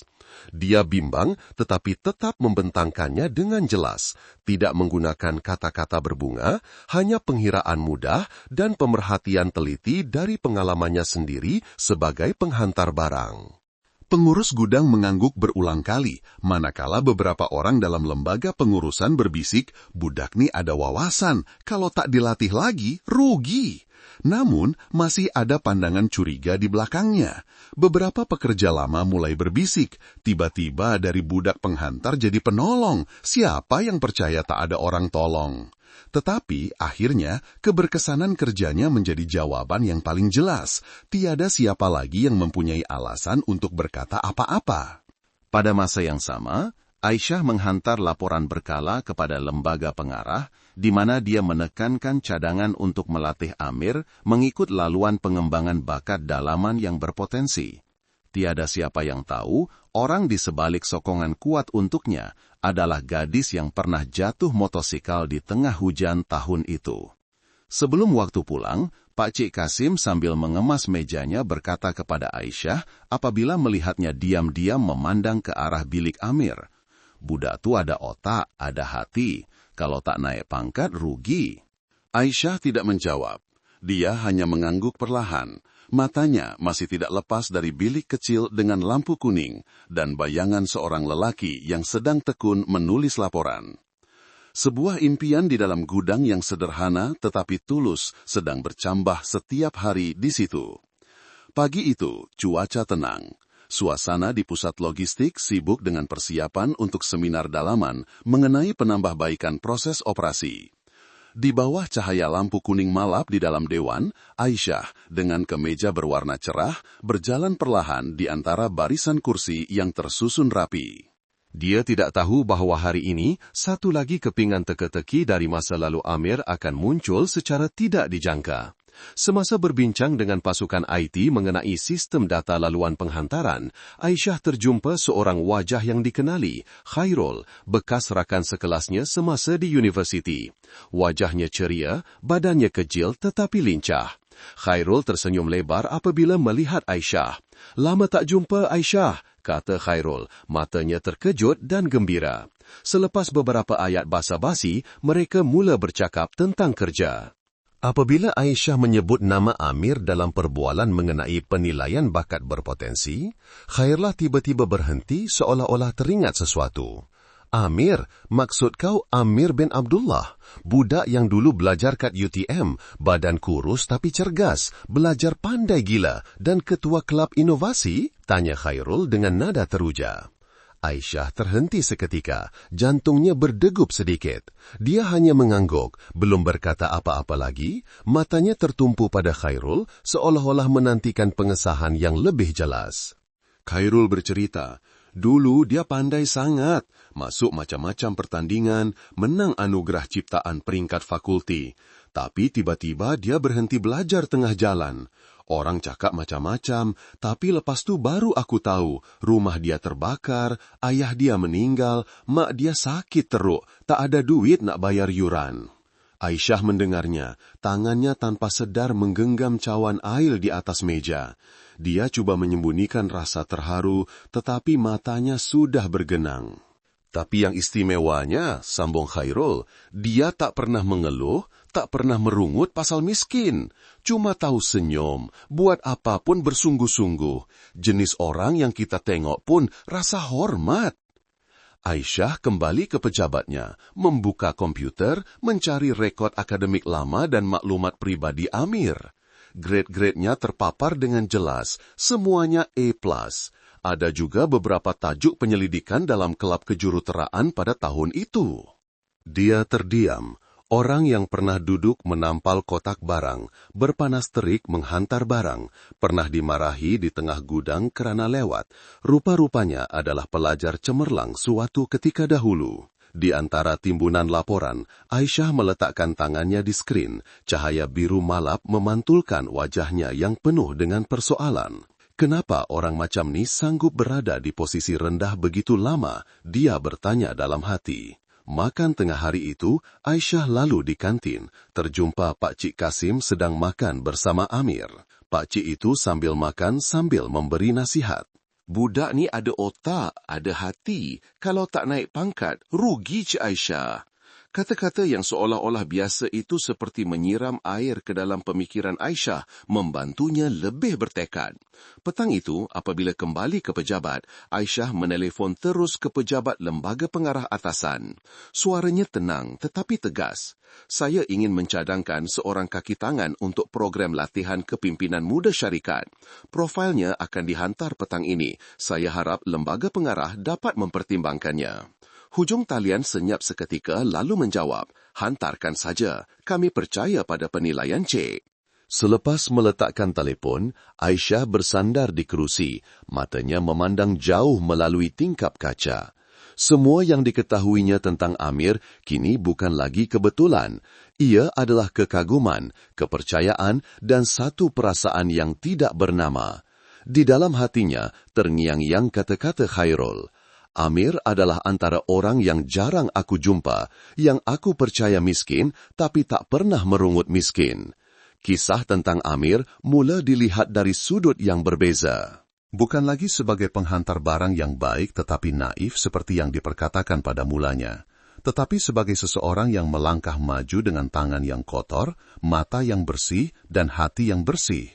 Tetapi Aisyah faham, masih ada jurang antara Amir dan posisi yang selayaknya. Jurang itu bukan hanya status, tetapi halangan tidak kelihatan antara dua dunia. Dan dia, buat pertama kalinya dalam hidup, mau menjadi orang yang merobohkan halangan itu. Lift ke tingkat tertinggi bangunan operasi berhenti dengan bunyi ting yang perlahan, menarik degupan jantung Amir seakan terlepas satu rentak. Dia membetulkan kolar kemeja putihnya yang usang, menarik nafas dalam-dalam, lalu melangkah masuk ke dalam bilik besar yang terang benderang di hadapannya. Bilik itu luas dan mewah, sehinggakan kasut Amir yang haus tapaknya terasa janggal di atas lantai marmar yang berkilat. Di dalam bilik itu ada 6 orang sedang duduk. Para pengarah kanan masing-masing memegang fail tebal, tetapi tiada siapa yang menunjukkan sebarang emosi. Di sudut jauh, di sebalik cermin sehala, seorang gadis berpakaian sut berwarna cerah berdiri diam. Tiada siapa yang melihatnya, tetapi matanya tertumpu pada pemuda yang berdiri di tengah-tengah bilik, di mana cahaya dari lampu siling jatuh seperti lingkaran hayal samar yang diam-diam melingkari susuk tubuhnya. Sesi temu duga bermula dengan soal-soal mudah. Satu suara lelaki bertanya, "Kamu pernah bekerja di pusat pengedaran kan? Hantar barang, kemudian penyelaras?" Amir mengangguk, tangannya sedikit bertaut. "Ya, mula-mula saya hantar barang, lepas itu ditugaskan untuk bantu unit kawalan proses." "Kenapa kamu rasa kamu sesuai untuk program latihan bakat?" Satu suara wanita bertanya dengan tegas. Amir sedikit menunduk, lalu mengangkat kepala, matanya tenang dan jujur. "Saya tak berani kata saya sesuai, tapi saya percaya kalau setiap hari saya buat kerja saya dengan baik, akan ada orang yang nampak. Saya tak pandai, tapi saya tahu berusaha." Satu keheningan seketika, seseorang memandang yang lain, kemudian seorang lelaki pertengahan umur tersenyum sedikit. "Sekarang ramai orang cuma cakap pasal pencapaian, kamu pula cuma cakap pasal usaha." "Iya, sebab saya tak ada apa-apa selain itu," kata Amir. Suaranya begitu jujur, sehingga kan tiada siapa yang berani meraguinya. Di sebalik cermin, Aisyah menggenggam tangannya perlahan. Dia teringat dengan jelas imej pemuda berbaju hujan koyak yang memimpinnya di tepi jalan di tengah hujan lebat. Dari seorang penghantar barang yang dimarahi hingga ke orang yang berdiri di sini, Amir tidak pernah berubah sifatnya. Rendah diri, pendiam, tabah. Dia tidak pernah memberitahu sesiapa bahwa dialah yang diam-diam memasukkan namanya ke dalam senarai pemilihan. Dia juga tidak pernah memberitahu Amir bahwa di antara berpuluh-puluh profil hebat, dia hanya memilihnya. Seorang pengarah lain perlahan-lahan membelek helaian fail. "Kamu berhenti belajar dari tahun 3 di UTM, kan?" "Ya, masa itu rumah saya terbakar, ayah meninggal, mak sakit teruk, saya tak mampu nak teruskan, jadi terpaksa berhenti." "Kamu ada berhutang dengan sesiapa?" "Tak ada, saya takut tak mampu bayar balik." Lelaki itu memandang lurus ke arah Amir seketika, lalu diam-diam mengangguk. Tiada siapa yang berkata apa-apa lagi. Sesi temu duga berakhir dengan tenang, tidak gemilang, tidak dramatik. Tetapi bagi Aisyah, itu adalah saat yang paling diingatinya selama bertahun-tahun duduk di kerusi pengurusan. Bukan kerana jawaban-jawabannya, tetapi kerana di situ dia melihat seorang insan yang sebenar, tidak menunjuk-nunjuk, tidak berkira, hanya ada usaha yang tulus. Petang itu, papan notis keputusan ditampal di tengah-tengah koridor utama. Kaki tangan berkerumun membaca tulisan tebal di atas. Calon tunggal terpilih untuk program latihan kepimpinan muda, Amir bin Abdullah.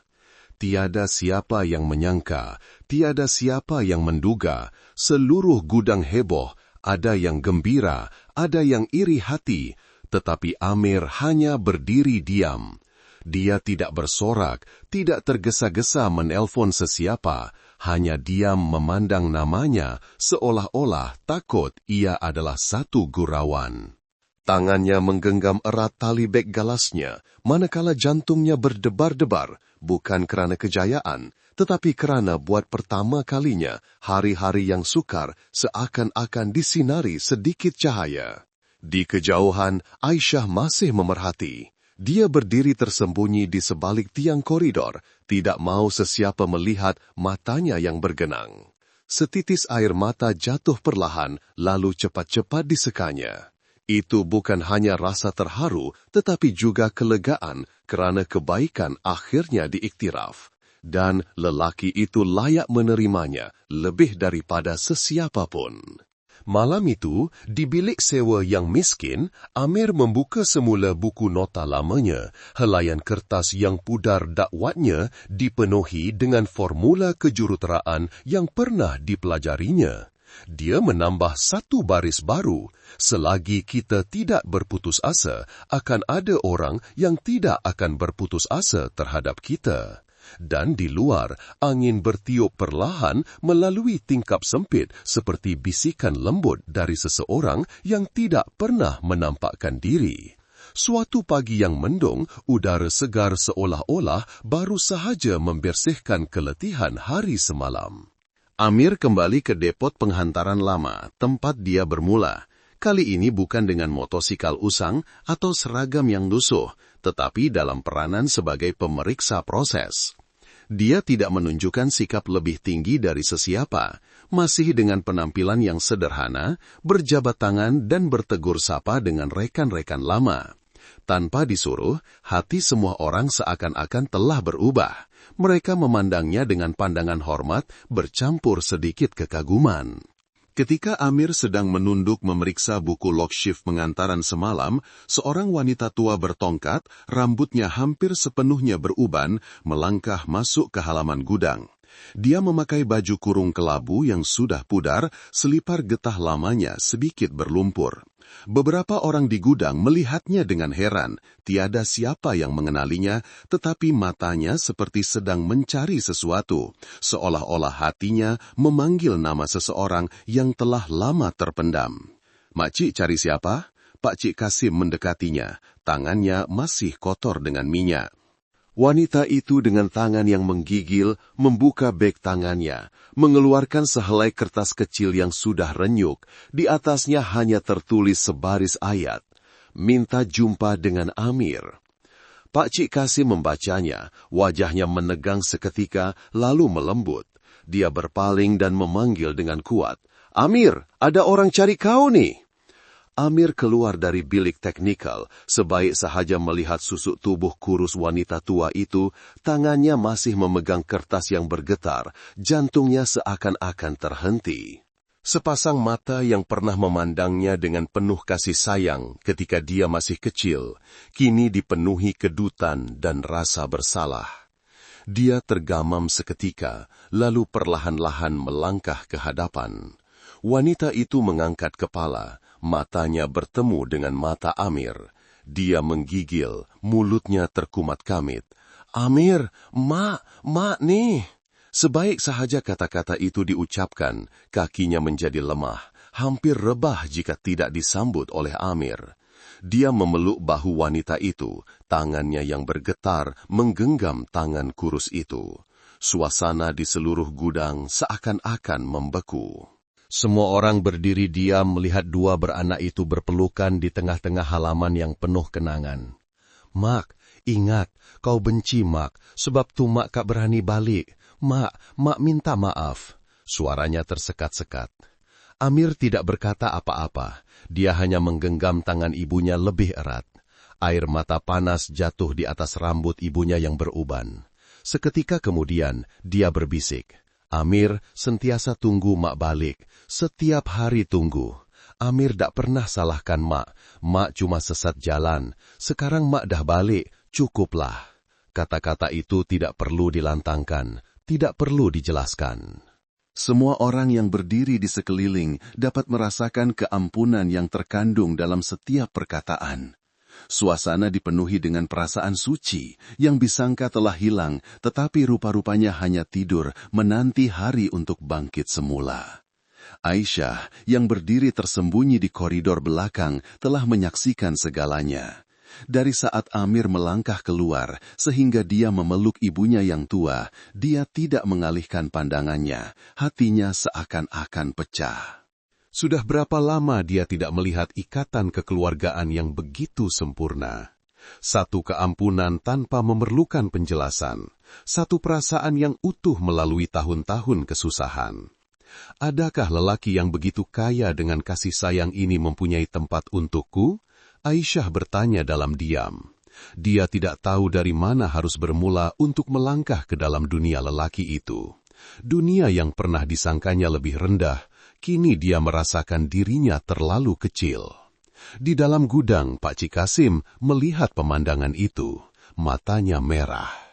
Dia mendekati Aisyah, berbisik seperti seorang bapa menasehati anak perempuannya. Orang yang ada asal-usul, budak ni akarnya kuat. Aisyah mengangguk perlahan, matanya masih tidak lepas dari Amir. Dia melihat dengan jelas setiap pergerakan kecilnya, cara dia membantu ibunya duduk, menuangkan segelas air, bertanya kabar tanpa menghiraukan pandangan sekeliling. Dia tahu Amir tidak memerlukan sesiapa untuk menjamin kemajuannya. Dia akan berjalan dengan kakinya sendiri, membina dirinya dengan kepribadian dan kejujuran. Ibu Amir, setelah minum beberapa teguk air, mula bercerita. Bukan untuk membela diri, tetapi untuk memberitahu Amir bahwa selama 10 tahun ini dia hidup dengan rasa bersalah yang tidak berkesudahan. Dia berkata, dahulu karena tidak tahan dengan tekanan, ditambah pula dengan kematian suami dan rumah terbakar, dia lari ke kawasan pergunungan untuk bekerja, menyembunyikan nama dan identitinya. Hanya berani mengirim uang ubat secara senyap kepada Amir setiap kali ada sedikit lebihan. Dia tidak tahu bahwa anak lelakinya yang kecil dahulu kini telah menjadi seorang yang dihormati semua. Amir hanya mendengar tanpa menyampuk.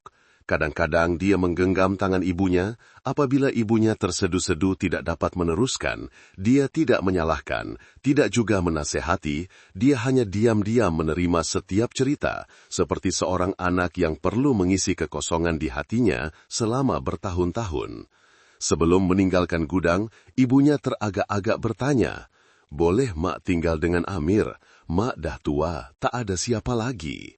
Amir tersenyum, senyuman mesra seperti biasa, menjawab, "Kalau mak tak balik, Amir tak tahu nak cari siapa untuk masak nasi untuk Amir lagi." Gelak tawa kecil kedengaran dari Pak Cik Kasim dan beberapa orang yang berdiri berdekatan. Suasana seakan-akan mencairkan segala penyesalan. Setiap orang berasa hangat seperti dipanaskan di tengah musim sejuk. Petang itu, Amir membawa ibunya pulang ke rumah sewa kecil berhampiran gudang, tempat dia tinggal selama bertahun-tahun. Aisyah masih mengikuti dari belakang tanpa berkata apa-apa, tetapi di dalam hatinya sudah bertekad. Dia tidak akan lagi berdiri di luar kehidupan lelaki itu. Secebis cahaya matahari petang menerangi bingkai tingkap usang, menembusi juraian pokok labu di hadapan beranda. Amir menarik kerusi untuk ibunya duduk, menuangkan secawan teh panas. Pertemuan semula itu tidak gemilang, tidak ada jamuan, hanya air mata, keheningan, dan kasih sayang yang tidak pernah padam. Baru sahaja musim sejuk bermula, cahaya matahari lembut seperti selendang nipis menyelimuti pepohonan kuning di hadapan Dewan Besar Syarikat. Orang ramai sibuk membuat persiapan untuk majlis penutup akhir tahun, di mana nama-nama cemerlang tahun ini akan diumumkan di hadapan seluruh kaki tangan dan lembaga pengarah. Di antara orang ramai yang diam-diam melangkah masuk, Amir masih kelihatan keliru. Kemeja putihnya telah digosok licin, rambutnya disisir rapi, tetapi matanya masih kelihatan bingung. Dia tidak pernah menyangka suatu hari nanti akan berdiri di dalam dewan yang besar, apatah lagi namanya disebut di atas pentas penghormatan. Duduk di barisan ketiga dari belakang, Amir menggenggam erat kad jemputan, hatinya penuh dengan perasaan bercampur baur. Di barisan lain, Fikri dan Razak juga hadir. Wajah mereka tidak lagi kelihatan angkuh seperti dahulu. Sebaliknya, pandangan mereka menunduk, kadang-kadang terdiam apabila mata mereka secara tidak sengaja bertemu dengan Amir. Majlis bermula dengan ucapan biasa dari pengarah operasi. Beliau bercakap tentang usaha, tentang mengatasi kesukaran, tentang bagaimana insan-insan yang bekerja dalam diam membentuk taras sebenar syarikat. Tetapi tiada siapa menyangka nama pertama yang diumumkan adalah Amir bin Abdullah, penolong penyelaras logistik, cawangan nombor 3. Seluruh dewan bertepuk tangan. Beberapa orang kelihatan hairan, beberapa orang menunduk berbisik-bisik. Amir berdiri, perlahan-lahan melangkah ke arah pentas. Cahaya lampu menyorotinya, dia seakan-akan tersesat di antara sinaran yang gemilang, cahaya yang mungkin sebelum ini tidak pernah disangkanya untuk dirinya. Aisyah adalah orang yang menyampaikan anugerah kepada Amir. Dia memakai baju kurung putih bersih, wajahnya berseri, tetapi matanya sangat dalam. Apabila berdiri berhadapan dengan Amir, dia tidak berkata apa-apa selain senyuman kecil. Amir menunduk menerima anugerah itu. Suara pengacara majlis bergema. Encik Amir adalah orang yang pernah dipandang rendah, pernah menghantar barang di laluan paling sukar. Tetapi hari ini, dialah yang membantu mengoptimumkan sistem operasi dan menyumbang kepada kejayaan cawangan nombor 3 menjadi cawangan dengan kadar penghantaran tepat pada masanya tertinggi di seluruh sistem. Tepukan tangan bergema sekali lagi, kali ini lebih gemuruh dan panjang. Ketika itu, Aisyah melangkah ke podium. Dia memandang semua orang lalu berkata dengan lembut, "Sepanjang saya bekerja, saya telah berjumpa ramai orang yang hebat. Tetapi Amir adalah orang yang mengingatkan saya bahawa ada orang yang tidak perlu berjuang, tidak perlu menjerit untuk diiktiraf. Mereka hanya perlu hidup menjadi diri sendiri, dan cahaya akan datang mencari mereka." Seluruh dewan senyap. Fikri dan Razak yang duduk di hujung barisan menundukkan kepala. Mata Fikri tidak lagi memancarkan pandangan angkuh. Razak pula mengangguk perlahan, seolah-olah dia telah menerima sesuatu yang tidak dapat dinafikan. Selepas majlis penganugerahan, semasa waktu rehat, Fikri mendekati, tidak lagi dengan sikap angkuhnya. Dia menghulurkan tangan. Abang minta maaf Amir, dulu abang salah cakap, harap kau maafkan." Amir tersenyum sedikit, menyambut tangannya.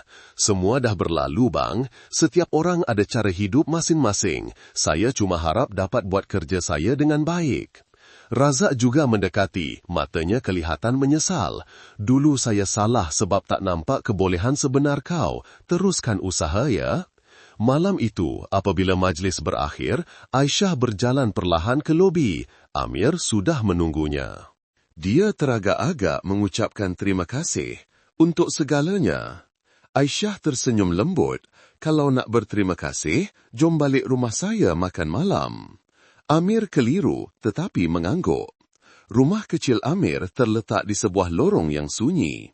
Apabila Aisyah tiba, bau ikan masak kicap terhidu dari dapur. Ibu Amir sedang sibuk mengemas pinggan. Dia gembira melihat Aisyah dan terus menjemputnya makan. Di atas meja makan yang sederhana, semangkuk sup sayur, sepinggan sayur rebus, dan yang paling menonjol, seperiuk ikan masak kicap yang harum. Amir memandang periuk ikan itu, lalu berkata perlahan, "Ini lauk yang mak selalu masak untuk saya masa hari hujan." Aisyah memandangnya, tidak berkata apa-apa, tetapi matanya seolah-olah sudah mempunyai jawaban untuk semua yang pernah terpendam di dalam hatinya. Makan malam berlalu dengan gelak tawa dan bunyi pinggan berlaga. Di luar, hujan turun renyai-renyai, sama seperti malam takdir yang membawa mereka bersama. Tetapi kali ini tidak lagi sejuk, hanya kehangatan kasih sayang, sebuah rumah kecil dan hati yang besar. Hujan petang turun lagi, sama seperti hari itu. Titisan hujan yang lebat jatuh berdetap di atas bumbung zinc, jatuh berterusan di atas lantai simen di hadapan halaman. Aisyah memegang payung kecil, berdiri di hadapan rumah papan usang, tiada nombor rumah, tiada loceng, hanya pintu kayu yang sudah pudar warnanya dan cahaya lampu kuning hangat yang memancar dari dalam. Amir membuka pintu. Sebaik sahaja melihat Aisyah, dia tergamam. Dia tidak menyangka gadis yang pernah menggetarkan hatinya kini berdiri di sini. Di tengah hujan, tangannya memegang sebungkus buah-buahan dan beberapa bungkus kue kampung. Belum sempat dia berkata apa-apa, ibunya keluar dari dalam rumah. Suaranya penuh kegembiraan. Budak perempuan hari itu, masuklah, basah nanti." Aisyah mengangguk, tersenyum sedikit, melangkah masuk ke dalam rumah kecil itu. Di dalamnya, semuanya disapu bersih dan kemas. Walaupun hanya ada meja kayu lama, set kursi yang sumbing, tetapi dapur yang menyala dan bau ikan masak kicap yang harum merebak membuatkan hati terasa tenang. Aisyah menanggalkan baju hujannya dan menyangkutnya. Matanya diam-diam memperhati setiap perincian, setiap barangan sederhana tetapi dijaga dengan teliti oleh penghuninya. Makanan dihidangkan di tengah-tengah rumah. Hanya ada ikan masak kicap, sup labu, telur dadar, dan sepinggang sayur rebus. Ibu Amir berkata, "Duduklah makan, nak. Rumah orang miskin tak ada apa yang sedap, tapi ikhlas." Aisyah memandang nasi putih di dalam mangkuk. Matanya tiba-tiba bergenang, bukan kerana lapar, tetapi kerana perasaan yang meluap-luap, perasaan mesra yang belum pernah dirasainya di dalam bilik-bilik mewah keluarganya. Amir duduk di hadapannya, masih diam seperti biasa. Tangannya mengambil seketul ikan dan meletakkannya di dalam mangkuk ibunya, kemudian mengambil seketul lagi dan meletakkannya di hadapan Aisyah. "Ikan nima masak dalam periuk tanah macam masa saya kecil dulu," katanya. Matanya memandang jauh. Aisyah memegang penyepit dengan tangan yang bergetar. Ikan yang kaya rasa itu cair di dalam mulutnya. Rasa lada yang sedikit pedas, tetapi entah kenapa membuatkan hatinya terasa begitu hangat. Di tengah-tengah makan, Aisyah tiba-tiba berbisik, "Saya tak pernah makan makanan yang ada rasa macam ni." Kata-kata itu membuatkan Amir dan ibunya terdiam. Ibu Amir tersenyum, "Kalau macam tu, esok datang lagi ya, ikan masak kicap ada lagi seperiuk." Aisyah tergelak, air matanya jatuh perlahan di pipinya. Seketika kemudian, Amir berdiri mengambil air hujan yang ditadah dari bumbung dan dimasak di atas dapur kayu. Dia menuangkannya ke dalam cawan kecil, memberikannya kepada ibunya, kemudian kepada Aisyah. "Masa kecil, mak selalu cakap air hujan ni bersih macam hati orang. Minum nanti hati jadi tenang." Aisyah memegang cawan itu, meletakkan tangannya di pipinya, merasakan kehangatan menyelinap ke setiap celah hatinya. Ibu Amir sambil mengambil sayur, tiba-tiba berkata, "Mak dah tua, selagi masih hidup, mak jaga dia. Tapi sejak budak Aisyah ni datang, rumah kita rasa ceria." Kata-kata sederhana itu membuatkan Aisyah merah muka. Amir pula menunduk. Rumah yang selalunya sunyi, kini dipenuhi bunyi hujan, bunyi pinggan mangkuk berlaga, dan perasaan tanpa kata. Selepas makan, mereka bertiga duduk di beranda. Hujan masih belum reda. Aisyah memandang ke halaman, selipar getahnya yang berlumpur terletak di sebelah selipar jepun Amir. Dia tergelak. "Abang tak pernah tukar selipar ke?" Amir menggaruk kepala. "Nampak belum putus, jadi pakai je." Jawapan yang polos itu membuatkan hati Aisyah bergetar. Suasana menjadi hening. Ibu Amir masuk ke dalam untuk mencuci pinggan. Amir dan Aisyah duduk bersebelahan.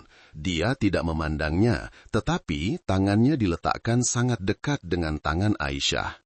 Seketika kemudian, Aisyah meletakkan tangannya perlahan di atas tangan Amir. Tidak berkata apa-apa, tidak bertanya, hanya sebuah genggaman tangan yang tulus dan senyap. "Saya pun nak hidup macam ni, di sisi orang yang jujur," kata Aisyah, suaranya perlahan seperti angin. Amir berpaling memandangnya, matanya terkejut. Dia tidak pandai berkata-kata manis, dia tidak tahu cara meluahkan perasaan seperti orang lain. Tetapi pandangan mata itu, tangan itu adalah segalanya. Ibu Amir menjenguk dari pintu, melihat mereka berdua duduk rapat. Dia tersenyum. "Ada Aisyah, rumah ni jadi ceria betul," katanya. Dia berpaling pergi, tetapi gelak tawanya masih bergema di dapur. Hujan di luar masih belum reda, tetapi di dalam rumah kecil itu, semua orang sudah cukup hangat. Malam itu, Aisyah pulang lewat. Amir menghantarnya hingga ke hujung lorong. Sebelum membelok ke jalan besar, Aisyah berpaling memandangnya. "Abang Amir, esok saya datang lagi boleh?" Amir hanya mengangguk, jantungnya berdegup lebih kencang, tetapi masih tidak dapat berkata-kata. Hanya setelah Aisyah hilang dari pandangan, dia berbisik sendirian, "Boleh, rumah ni sentiasa tunggu awak." Di dapur yang masih berbau ikan masak kicap, ibunya meletakkan 2 mangkuk nasi baru di atas meja. Lain kali kalau Aisyah datang makan, mak masak lauk lain ya. Kata-kata itu seperti pengesahan untuk hubungan yang baru berputik, sederhana tetapi teguh. Amir berdiri di hadapan pintu memandang hujan. Tangannya masih terasa hangat dengan genggaman gadis itu. Hatinya yang pernah menanggung pelbagai-bagai, kini perlahan-lahan terbuka untuk menerima sesuatu yang baru, lembut dan penuh harapan. Setahun genap, hujan petang turun secara tiba-tiba di bandar, seolah-olah langit juga teringat akan detik itu. Jalan berbata di hadapan taman kecil di hujung jalan masih dipenuhi daun-daun kuning yang gugur. Masih ada beberapa buah motorsikal berbaris rapat di tepi jalan. Yang berbeza hanyalah gadis yang pernah jatuh motosikal tahun lalu, kini berjalan seiringan dengan seorang lelaki, tangan mereka bertaut. Aisyah mendongak memandang langit kelabu, rambutnya yang basah dek hujan ditiup angin. Dia tersenyum kecil lalu berpaling kepada Amir, lelaki yang kini menjadi timbalan ketua bahagian operasi, tetapi matanya masih memancarkan pandangan tenang, seorang penghantar barang suatu ketika dahulu.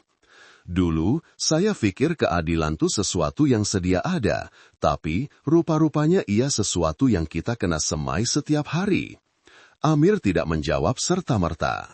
Dia memandang dahan pokok bunga kertas yang basah, lalu perlahan-lahan berkata, "Terima kasih sebab awak jatuh di tempat yang betul."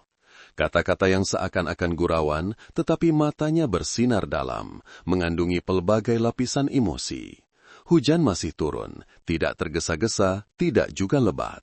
Seorang budak perempuan di kejauhan berlari mengejar kotak susu yang jatuh di kaki 5. Kotak susu itu bergolek di antara lopak-lopak air hujan yang keruh. Aisyah tanpa sadar melepaskan tangan Amir, melangkah pantas, mengambilnya, lalu memberikannya semula kepada budak perempuan itu dengan senyuman mesra. Pada saat itu, Amir melihat dirinya sendiri, yang pernah berhenti di tengah hujan untuk membantu seseorang yang jatuh.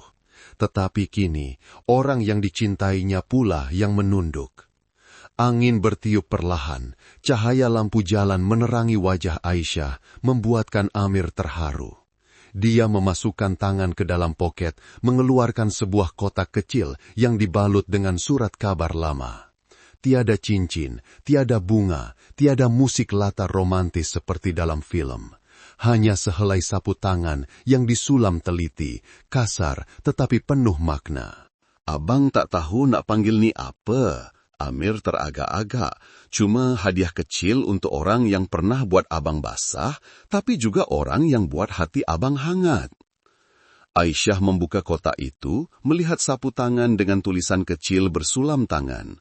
"Untuk orang yang membasahi aku dengan hujan dan juga dengan pandangan matanya." Dia tersenyum, air matanya bergenang, bukan kerana sedih, tetapi kerana hatinya sudah penuh. Mereka berdua terus berjalan, tiada siapa yang berkata apa-apa lagi. Langkah mereka perlahan, selari dengan bunyi hujan. Setiap titisan jatuh di tangan, di rambut, tetapi tiada siapa yang peduli. Mereka melintasi bangku batu, barisan pokok bunga kertas yang menunduk di bawah hujan, melintasi kenangan dan melangkah ke arah sesuatu yang sangat damai. Di kejauhan, di bawah payung besar di sudut taman, Ibu Amir sedang menunggu. Dia memerhati setiap langkah kedua-dua anak muda itu, matanya juga bergenang. Dua-dua ni sama macam ayah dia dulu, bisiknya pada diri sendiri. Apabila tiba di rumah, hujan sudah reda. Di atas meja makan masih ada hidangan biasa. Ikan masak kicap, sup sayur, sepinggan telur dadar. Tetapi hari ini di atas meja ada sejambak bunga kecil yang dibalut dengan surat kabar.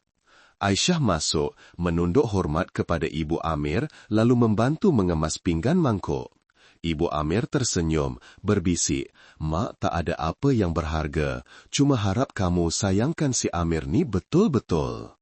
Aisyah menjawab perlahan, "Saya tak pernah nampak orang baik yang rugi.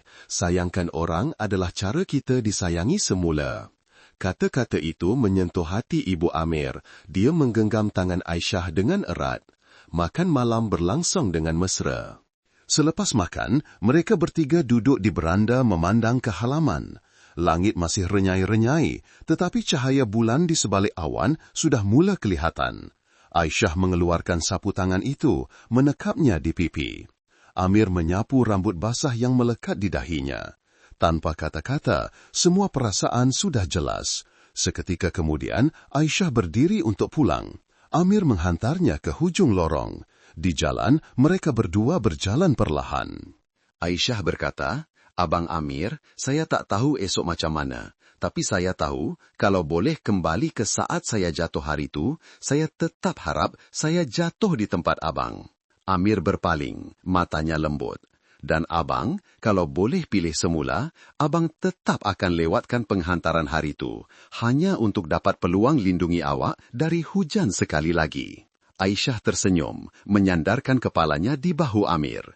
Di atas, bintang-bintang mula berkelip di sebalik awan. Hujan berhenti sepenuhnya. Malam itu tidak memerlukan bunga api, tidak memerlukan majlis perkahwinan yang gah. Hanya dua insan biasa yang bersama-sama melalui segala salah faham, cabaran dan hujan dalam hidup. Hari hujan terakhir telah tiba, bukan untuk menamatkan sebuah kisah cinta, tetapi untuk menandakan satu permulaan yang baru. Bukan sesiapa yang membantu kita itu yang berharga. Orang yang membenarkan kita membantunya, kadang-kadang dialah anugerah.